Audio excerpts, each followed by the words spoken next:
Voilà, si je vous demande, grosso modo, dans quel champ un pédalant va pouvoir progresser au PLVTT, qu'est-ce qui ressort? Vous pouvez lever la main ou pas. Familiarisation dans les choses spirituelles, de la foi, de la culture. Voilà, dans une dimension spirituelle, voilà. Dans la fraternité. Dans le sport, donc dans l'activité physique. Dans le service. Dans l'estime de soi. L'estime de soi, voilà. Dans le civisme. Le civisme. Alors, on a regroupé, donc dans le topo, on a regroupé, voilà, 4 dimensions. Le PLVTT est un PLVTT, non pas 3D, mais 4D, vous voyez, 4 dimensions. Donc, une dimension physique et morale, une dimension fraternelle, une dimension culturelle et une dimension spirituelle. Voilà, on va essayer de regrouper à peu près tout ce qui peut se vivre au PLVTT dans ces dimensions. Ce n'est pas exhaustif, mais au moins, vous voyez, le protocole et la réflexion que nous continuons à mener sur le PLVTT et pour la progression des pédalants va dans ce sens. Donc, d'abord, la dimension physique et morale. Donc, je vous lis un court passage du protocole. Notre objectif est que le jeune découvre le goût de l'effort, la persévérance et le dépassement de lui-même. Protocole, page 19. Donc la dimension physique, elle est évidemment essentielle. On est tous sur un VTT. On va d'un point A à un point B. C'est pas toujours tout plat. Parfois, le moral, surtout, je sais pas, après la première nuit sous tente, n'est pas terrible. Voilà. Donc, cette dimension physique, c'est peut-être la plus immédiate pour les jeunes. Mais en fait, on peut progresser dans cette dimension physique. Notamment grâce à l'effort, hein, ce qu'on va proposer comme effort, ce que les animateurs vont proposer comme effort physique rendu. Et cela forme le caractère. Je pense qu'on en est tous convaincus, mais un PLVTT qui est en 6e, qui fait son tout premier PLVTT, il ne vient pas forcément pour découvrir cela, il n'est pas forcément, vous voyez, maître encore de toutes ses capacités physiques, hein, il est encore en croissance dans son corps, dans son esprit, et donc du coup, on est aussi là pour l'aider à se forger un caractère, et on a tous des exemples hein, de petits qui craquent en voyant une côte au détour d'un virage, ou alors tout simplement de grandes différences au sein d'une même équipe entre celui pour qui le PLVTT ce sera facile, ce ne sera pas vraiment une épreuve physique, et pour quelqu'un qui va tirer la langue du premier jusqu'au dernier jour. Il faut voir aussi que la progression, elle est sur 5 jours de PLVTT, mais elle peut aussi être sur un PLVTT à l'autre. Vous voyez, le petit 6e qui en bas va toutes les cotes, en fait, après quand il est en 5e, en 4e, il ne voit pas les cotes de la même façon, et puis quand il est en 3e, en fait, il dit, mais en fait, c'était facile le PLVTT, pourquoi j'étais si nul il y a 4 ans Donc j'en profite pour dire que voilà, cette croissance, hein, elle peut se faire soit pendant le PL, soit après le PL, ou alors de PL en PL, voyez, au fil des ans. Donc, difficulté, dépassement de soi-même, connaître ses limites, gagner en confiance de soi, voilà, ça fait vraiment partir de cette première dimension physique et morale. La deuxième dimension, elle est fraternelle. Évidemment, elle a été citée. Je vous lis une phrase du protocole. Notre objectif est que le jeune développe son sens de la vie sociale et civique, ainsi que l'esprit d'équipe et la vie fraternelle. Cette expérience du PLVTT pour un pédalant, elle se fait évidemment en équipe. Et donc, du coup, tout ce qui concernera la croissance de l'équipe concernera aussi la croissance personnelle hein, du jeune, en termes de fraternité, vous voyez, d'ambiance d'équipe, de cohésion. Et quand un jeune voudra vraiment progresser dans cette dimension, il fera progresser aussi toute son équipe. Voilà, ça va dans les deux sens, ce sont des vases qui communiquent. Donc, il faut que... Voilà, chaque équipe et chaque pédalant puisse être conscient de cette dimension de fraternité. Alors, c'est un peu un enjeu parce qu'au début, le premier jour, ils se mettent par équipe, un peu par affinité, mais pas que. Il y a des groupes d'amis et de cousins qui sont déjà 12, par exemple, mais c'est assez rare. Il y en a souvent qui arrivent dans les équipes pour boucher un trou.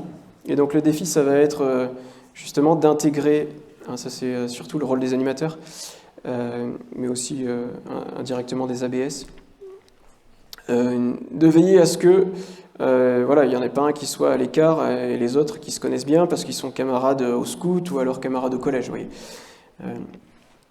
Voilà, cette dimension fraternelle, elle est essentielle. Et une équipe qui fonctionne bien, en fait, c'est une équipe qui va pouvoir faire aussi progresser tout le PLE. C'est une équipe qui va pouvoir tout simplement être au rendez-vous sur des services, comme la vaisselle, vous voyez, des choses comme ça, ou qui va pouvoir être au rendez-vous sur de l'entraide d'équipe à équipe, notamment sur les parcours, avec pousser une équipe qui a plus de mal. Voilà. Un jeune qui est isolé dans son équipe, en fait, il va pas progresser dans cette dimension fraternelle, mais il va progresser dans aucune des dimensions. Il faut vraiment que cette bulle d'équipe de fraternité soit soignée pour que le jeune puisse progresser aussi physiquement, moralement, et puis on va le voir spirituellement. Donc voilà, attention aux animes, une attention particulière pour les animes, de veiller à cette cohésion, et donc aussi, animes et tous les adultes aussi, nous vis-à-vis des jeunes, il faut être impartiaux. C'est-à-dire, il ne faut pas avoir de chouchou, il ne faut pas, ceux-là, je les préfère parce qu'ils chantent mieux, ou parce qu'il a un plus joli VTT, ou parce que... oui. Alors, j'ai dit quoi? Il ne faut pas être impartiaux. Non, il ne faut pas être partiaux. Oui. Donc, il faut être impartial. C'est ce que j'ai dit? D'accord.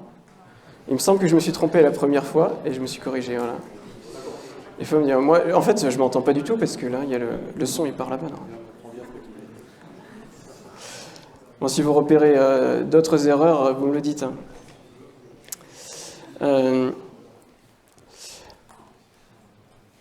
Ok, non, et dans ce que j'ai dit, voilà, des signes, qu'est-ce qui est signe du progrès fraternel, voyez, de pédalant et d'équipe? Eh ben, ça va être, en fait, quand ils sont vraiment au rendez-vous sur ce qu'on leur demande, en fait. Service, remplissez vos gourdes au bon moment, il faut arriver avec son casque et ses pneus gonflés au rassemblement le matin, des choses comme ça. Ça, ce sont des petits signes qui vont dire, ok, l'équipe fonctionne, il se passe le mot, il pousse dans les montées, tout ça. Voilà. Une petite dimension culturelle qui pourrait être sous-estimée, mais en fait qui est très importante. Est-ce qu'on a la citation du protocole? Notre objectif est que le jeune découvre les richesses culturelles et patrimoniales de son département et se les approprier comme faisant partie de ses racines. Voilà. Déjà, ça c'est très important au niveau jeunesse et sport, mais pour nous aussi, pour développer, vous voyez, un esprit de route. Nous sommes la route du Gers. Nous sommes la route du... Oui, mais il paraît qu'on est après-midi, alors... Nous sommes la route du Lot. Du Lot, ça dépend quand même. Donc, cette dimension, le progrès dans cette dimension culturelle, elle passera aussi par le choix des parcours. Si chaque année vous faites exactement le même parcours, peut-être que vous allez tourner en rond et puis vous allez vous couper de pas mal de beaux lieux, de belles églises et de belles personnes à rencontrer.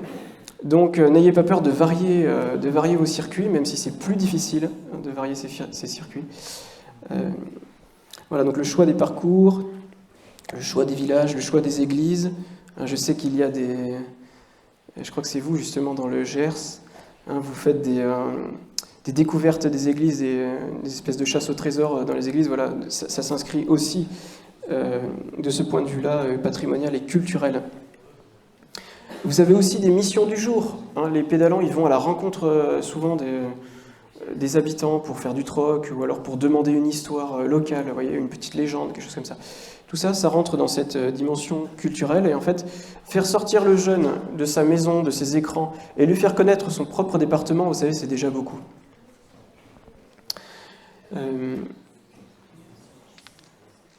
Voilà, rencontre avec les gens.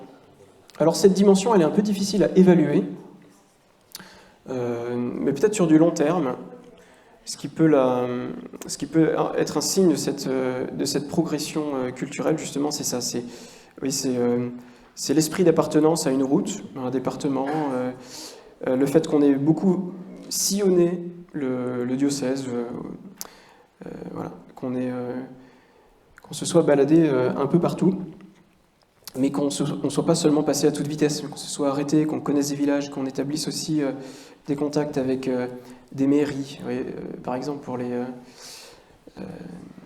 quand on se fait prêter un lieu, tout ça. Voilà. Et puis, ultimement, ça vise l'incarnation de la foi dans un lieu donné. Vous voyez. En fait, on est chrétien là où on a les pieds. Et donc, on est chrétien dans un département, dans un village, dans une ville.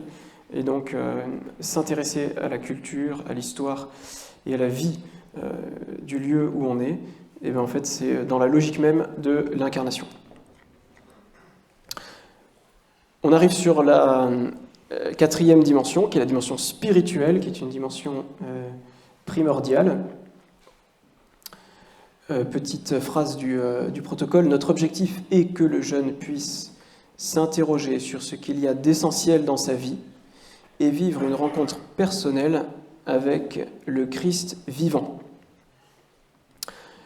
Et c'est là que s'applique évidemment d'une manière un peu plus prégnante la petite phrase que je vous ai donnée au tout début.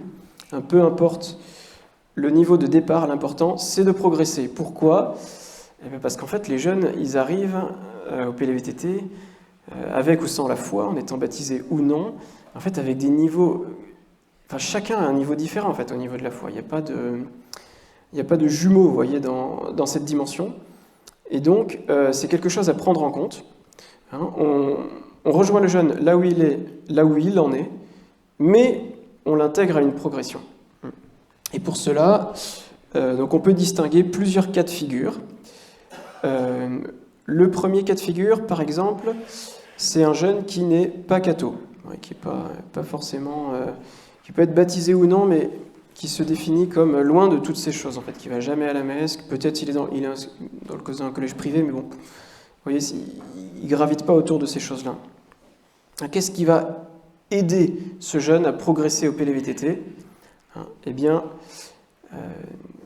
chaque jour, lui est proposé quelque chose sous la forme d'une croissance. Le premier jour, on distribue des petits chapelets en kit et on leur demande de poser la question qu'est-ce que c'est, comment ça fonctionne, faire le collier là, avec la ficelle, et puis de commencer, vous voyez, une petite dizaine, un petit temps de silence, et un passage de l'évangile à lire. Des questions SPI. Alors, dans les questions SPI, je crois que ça évolue pas mal, il y a pas mal de routes qui changent un petit peu la manière de poser les questions. Il n'empêche que voilà, ce sont des pas qui sont faciles à faire, ou que l'on doit rendre faciles à faire pour ce type de jeune. Le troisième jour, à ce jeune, on va aussi lui proposer une messe. Vous voyez, assister à une messe, c'est un peu plus long que 10 minutes de silence, ou alors quelques minutes consacrées à des questions chaque jour. Et souvent, cette messe, elle est soignée, elle est belle. C'est la messe du camp. Et il y a même des routes qui proposent à leur évêque de les rejoindre sur cette messe-là. Il y a même des routes qui proposent des sacrements, puisque l'évêque est là. On peut faire des confirmations, par exemple, ou des premières communions. C'est des choses que vous pouvez discuter entre vous et avec votre évêque. Voilà. En tout cas, cette messe, elle est soignée, elle fait vraiment partie de cette progression spirituelle. Et donc, du coup, les ABS qui sont évidemment partie prenante de cette progression et au plus près des jeunes dans les équipes, les ABS qui pédalent, c'est toujours mieux. Enfin, c'est toujours mieux qu'il y en ait. Et eh ben, peuvent aussi préparer ces jeunes-là à cette messe du 3e jour. Ensuite, il y a un sommet quand même au PLVTT, au niveau spirituel, ça va être le 4e jour, la veillée de louange, adoration, confession. Voilà, donc soit c'est seulement confession, adoration. Adoration, confession, soit c'est vous qui voyez comment vous la partagez. Chez nous, on fait un petit temps de louange, puis après un temps conséquent d'adoration, et la confession est proposée en même temps. Voilà, c'est un petit sommet parce que en fait, c'est un pas de plus que la messe, où la messe, en fait, la messe a ses codes, la messe, elle avance, la messe, un jeune, il peut être assez passif. Ici, on va lui dire, essaye de faire l'effort d'aller voir un prêtre ou de prendre un vrai temps de prière, de te laisser porter par un silence qui est plus long, hein, qui est plus habité, qui est plus conséquent devant le Saint-Sacrement. Et puis, par expérience, hein, en fait, ce moment est un moment de grande grâce au cours du PLVTT. Et donc, on a peut-être tous expérimenté ou écouté de beaux témoignages en ce qui concerne ce temps, ce petit sommet d'adoration et confession du 4e jour. Et puis, à la fin de la progression, il y a aussi l'arrivée dans le sanctuaire, donc un sanctuaire marial dans l'immense majorité des cas. Et donc, avec cette possibilité de se découvrir comme pèlerin finalement, enfin, et pas seulement vététiste. Donc voilà, vous voyez, tout est intentionnellement proposé pour que ce soit une progression ascendante vers et à travers ces étapes que je viens de rappeler. Il faut me dire pour le temps, parce que j'ai pas de montre. Il reste 5 minutes ? Très bien. Voilà. Alors, par rapport à cette progression que je viens de rappeler, il faut veiller, quand on est animateur ou ABS, à ce que le jeune ne sature pas sur tel ou tel aspect. Si vous voyez que c'est trop pour lui, on peut justement soit réexpliquer, soit voir avec lui comment est-ce qu'il peut vivre d'une manière un peu plus paisible ces étapes. Il y a d'autres jeunes qui ne viennent que pour le vélo. C'est un peu différent du premier, qui n'est pas forcément catho, mais qui va se laisser guider dans la progression. Mais il y en a d'autres, le premier jour, ils vous disent « moi, je suis là que pour le vélo ». D'ailleurs, j'ai le plus beau VTT de l'équipe, donc il ne faut pas le ranger avec les autres et tout. C'est ma première année comme animateur, j'avais un gars comme ça, il avait un vélo tellement beau qu'à chaque fois qu'on disait « allez, on fait le tas », il disait « non, moi je peux pas, mon père il veut pas, parce que… » Alors heureusement, le premier soir, il a cassé son dérailleur, comme ça, on lui a donné un VTT pourri et il s'est calmé tout de suite, quoi. Et donc après, il mettait son vélo avec tout le monde, et c'est très bien. Mais vraiment, il y en a, à chaque année, il y a des jeunes, ils arrivent avec un super VTT qui vaut plusieurs milliers d'euros et qui vous disent non, moi je viens pour le VTT parce qu'en fait le voisin m'a dit que c'était sympa et tout, mais voilà. Donc du coup, la progression spirituelle, elle va être plus compliquée avec celui-là, mais pas impossible. Vous voyez, pour caricaturer, c'est x0 et craque du vélo. C'est vraiment ce profil-là. Alors, ce qu'on propose pour ces jeunes-là, c'est de miser plus sur la dimension fraternelle, parce qu'il découvrira Dieu à travers les autres, ce qui est possible aussi. Et donc, du coup, lui faire comprendre que il est fort en vélo, il peut aider les autres qui sont moins forts. Et alors ça, normalement, ça fonctionne. En 5 jours, ça fonctionne, mais il faut y aller, quoi. C'est pas toujours évident pour le jeune. Mais, vous voyez, le système de récompense avec des sucettes ou par je sais pas quoi, peut aussi mettre sur ses rails en disant, voilà, si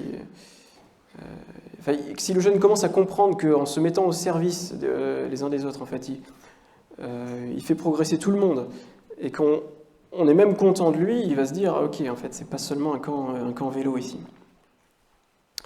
Et donc, du coup, il va peut-être toucher du doigt plus que les autres le fait que, vous voyez, le boulet devient le trésor de l'équipe.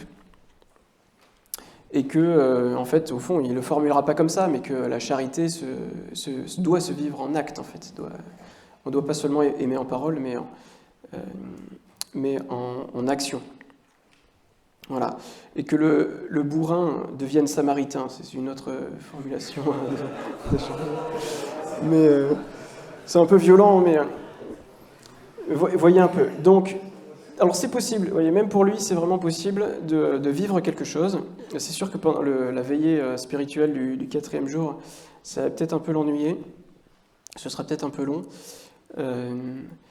Mais voilà, miser beaucoup sur le fait qu'il y a aussi une croissance dans une dimension fraternelle et que, en fait, toutes les dimensions sont liées. On parlait d'incarnation dans la dimension culturelle, là on parle de charité dans la dimension fraternelle, même dans la dimension physique et morale, vous voyez qu'on peut vivre spirituellement chacune de ces dimensions. Et puis on a aussi des ados qui sont des fervents catholiques, et donc eux, ils n'auront aucun problème en fait à suivre la progression du PLVTT, mais on peut ajouter des choses au PLVTT. Vous savez, il y a par exemple la messe qui est facultative chaque jour. On peut leur demander s'ils veulent de participer à cette messe en se levant un peu plus tôt. Ou alors les offices, participer aussi aux offices avec les ABS qui prient sur le camp. Les laudes le matin, au milieu du jour, sur la pause du déjeuner, les vêpres le soir. Ces jeunes, ils peuvent aussi profiter en fait de la tente de la rencontre. Souvent, la tente de la rencontre est un lieu de prière manifeste sur le camp. Et donc vous l'habitez différemment. Il peut y avoir ou non l'adoration, par exemple.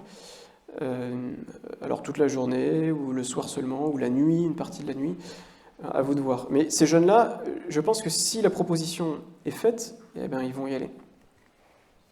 Nous, chaque année, on en a sur nos routes qui demandent à se lever un peu plus tôt, vous voyez, pour aller à la messe. Voilà. Et puis, il y a aussi quelque chose qui peut les aider à progresser spirituellement, ces jeunes qui sont fervents, c'est la veillée de témoignage du mardi. Alors, nous, par exemple, pendant très longtemps, on a invité des grands témoins très péchus et tout le mardi, et depuis quelques années maintenant, on fait témoigner des gens du camp, y compris des jeunes en fait. Et parfois, le jeune, il dit, bon voilà, moi, je suis enfant de cœur, et puis ça me nourrit, voilà. Et puis une petite fille qui dit que voilà, elle se prépare à la première communion dans son aumônerie, vous voyez, des choses comme ça. Donc ça peut être l'occasion de témoigner, et le témoignage est toujours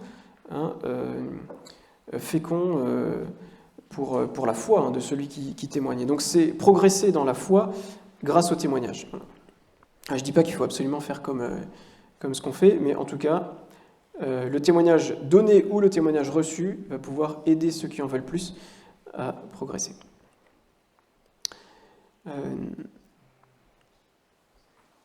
Voilà. Pour toutes ces catégories, ne perdons pas en tête que la veillée du 4e jour reste un sommet vraiment à soigner et vers lequel il faut avancer le cœur joyeux et donc s'y préparer.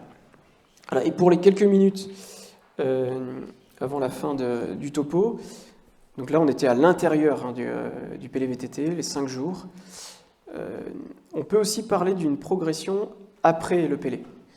Alors, ce qu'il faut bien se dire, c'est que le PLVTT n'est pas un mouvement de type aumônerie ou scoutisme qui accompagne sur la durée, c'est-à-dire toute l'année, un jeune, mais nous intervenons de manière très ponctuelle. Alors, si on demande à un jeune de progresser spirituellement au long de l'année, il faut s'assurer qu'il est accompagné pour ça.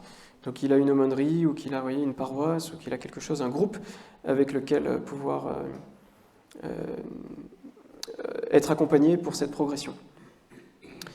On peut tout à fait proposer à des jeunes ou à des TTV, enfin là à tout le monde, de conserver des petites choses comme, vous voyez, la première marche dont je parlais le premier jour, la dizaine de chapelets chaque jour, les 10 minutes de silence, et la lecture de l'évangile du jour, par exemple. Vous voyez.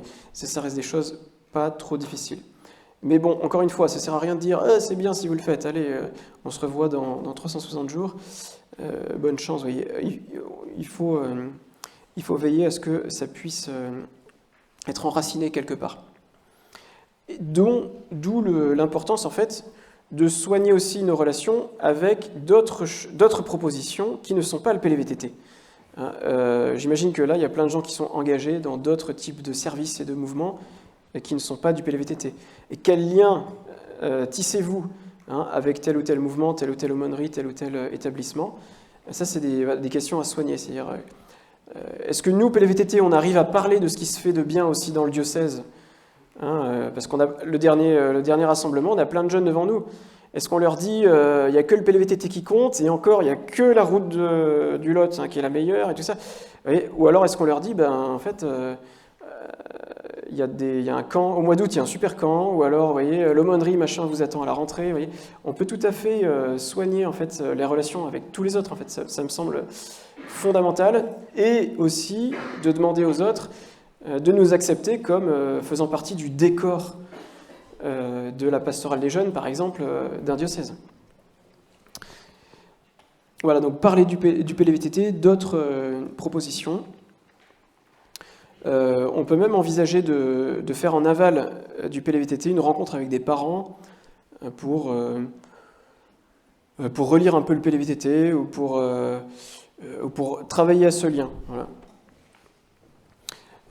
Et puis, on s'est posé aussi la question d'un engagement qui pourrait être proposé à la fin du PLVTT, dernier jour, en disant « Vous avez aimé cette expérience du PLVTT, vous avez progressé, vous avez envie de continuer cette lancée, on vous propose un engagement. » Alors quoi? C'est à vous de définir comme route. Voilà, alors, qu'est-ce que tu as dit? Voilà, très bien. Justement, je voulais dire un truc comme ça, c'est-à-dire qu'il y a des engagements immédiatement liés à la prière, par exemple la récitation d'une dizaine de chapelets, mais en fait, revenir l'année suivante, ça peut être un engagement. Qu'un collégien de 4e année, de 3e, revienne comme staff, c'est un engagement. Qu'un staff devienne animateur, c'est un engagement. Qu'un animateur devienne ABS, ça peut être un engagement aussi, j'en sais rien. Ou TTV, vous voyez. Donc en fait, il y a possibilité de prendre un engagement sur du long terme ou sur du court terme. Voilà. Mais être accompagné pour cela, pour l'engagement dans l'année, par quelqu'un d'autre que le PLVTT. Chaque route doit réfléchir donc, au terme de cet engagement. Et on cite le diocèse de Grenoble, qui a un PLVTT, et en fait, il propose à la fin de tout leur camp les mêmes engagements. C'est-à-dire qu'un camp diocésain proposera les mêmes engagements que le PLVTT, vous voyez, pour des jeunes. Donc c'est pas mal, c'est une belle réussite à mon avis d'harmoniser nos voix dans la manière dont on s'adresse aux jeunes et dans la manière dont en fait on a envie de les tirer vers le haut. Voilà. Eh bien, merci de votre écoute.